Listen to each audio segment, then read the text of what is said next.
Praise the Lord, கர்த்தருக்கு ஸ்தோத்திரம். இன்று கர்த்தர் நம்மோடு பேச விரும்புகிற வார்த்தை, நான் ஒன்றுக்கும் அடிமை போட மாட்டேன். ஆமென். நம்ம கர்த்தருடைய பிள்ளைகள் எதுக்கு அடிமை ஆகக்கூடாது. கர்த்தருக்கு பிரியமில்லாத காரியங்கள் நிறைய உலகத்துல இருக்கு. அது எல்லாம் நம்ம அடிமைப்படுத்துறதுக்கு தயாரா இருக்கு.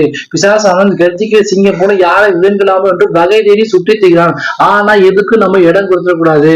1 கொரிந்தியர்ல 6ஆம் அதிகாரத்துல 12ஆம் வசனத்துல பரிசுத்த பவுல் என்ன சொல்றாருன்னா, எல்லாவற்றையும் அனுபவிக்க எனக்கு அதிகாரம் உண்டு, ஆகிலும் எல்லாம் தகுதியாகிறாது. எல்லாவற்றையும் அனுபவிக்க எனக்கு அதிகாரம் உண்டு, ஆகியும் நான் ஒன்றுக்கும் அடிமைப்பட மாட்டேன்.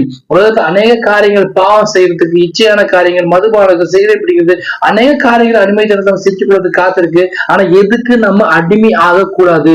எதுக்காக அப்படின்னா, இந்த வசனம் எப்படி, அதுக்கு முன்னாடி வசனம் எப்படி முடியுதுன்னா, இயேசுவின் நாமத்தினாலும் நமது தேவனுடைய ஆவியினாலும் கழுவப்பட்டீர்கள், பரிசுத்தமாக்கப்பட்டீர்கள், நீதிமான்களாக்கப்பட்டீர்கள். கர்த்தருடைய ரத்தத்தினால, பரிசுத்த ஆவியினால நீங்க நானும் கழுவப்பட்ட ஜனங்கள், பரிசுத்தமான ஜனங்கள், நீதிமான்களாக்கப்பட்ட ஜனங்கள். அதனால உலகத்துல என்ன காரியங்கள் நமக்கு கொடுக்க உலகத்துல இருந்தாலும், நமக்கு அதிகாரம் இருந்தாலும் அது நமக்கு தகுதியாகிறாது.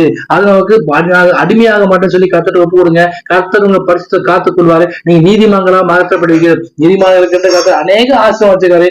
எல்லா ஆசீர்வாதத்தையும் பெற்றுக்கொண்டா ஒரே விஷயம், எதுக்கும் அடிமையாயிடாதீங்க. கர்த்தருக்கு பிரியமில்லாத காரியங்கள் எதுக்கும் நீங்க அடிமையாக கூடாது. அந்த வசனத்தின் பிரகாரமாக நான் ஒன்றுக்கு அடிமைப்பட மாட்டேன்னு சொல்லி விசுவாசம் இருங்க.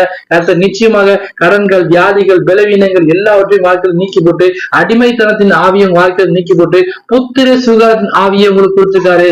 அப்பா பிதா வசனம் அந்தபடியே நீங்கள் அடிமைத்தனத்தின் ஆவி, பயமுள்ள ஆவிப்படாமல் அப்பா பிதாவே என்று அழைக்க புத்திர சுகத்தின் ஆவி பெற்றுக் கொடுத்தீங்கள். இனி நான் அடிமை இல்லை, யாருக்கு அடிமை இல்லை, பிசாசுக்கு அடிமை இல்லை, பாவத்துக்கு அடிமை இல்லை, வியாதிக்கு அடிமை இல்லைன்னு சொல்லி அறிக்கைங்க. கர்த்தர் உங்களை அவருடைய பிள்ளைகளாக புத்திர சுகத்தின் ஆசீர்வாதத்தை கொடுத்துக்காரு.